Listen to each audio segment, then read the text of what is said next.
na po yung mga nasa loob. Tsaka po, ito na po yung mismong pressure washer.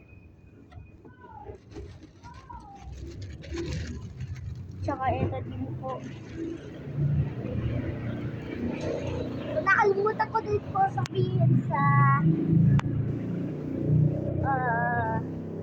first video na mag-like, subscribe, at click the notification bell.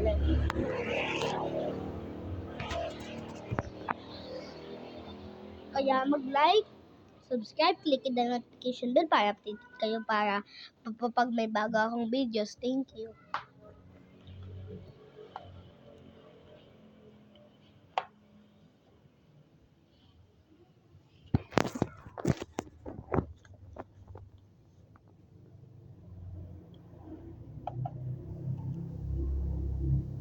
Malalaman na natin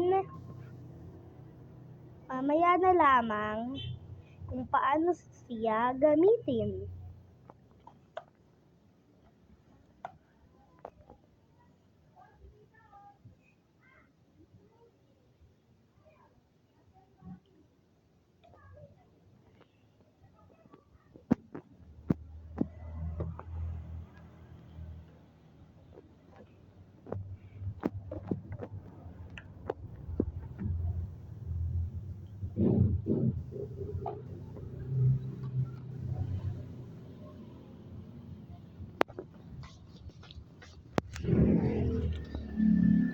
Ngayon po ay gaganapin na natin kung paano siya gagamitin.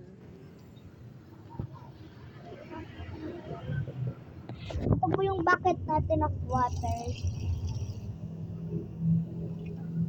Ito rin po yung hose natin. Para po sa ating pressure washer. Ito na po yung engine. Pressure washer.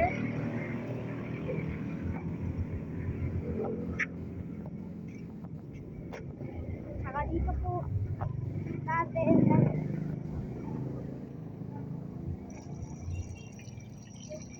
malilinis yung aircon.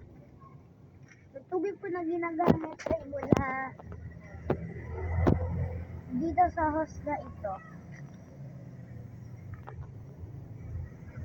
Pataas, pataas, at pataas, at pataas hanggang sa pumunta dito at mapunta dito sa bucket.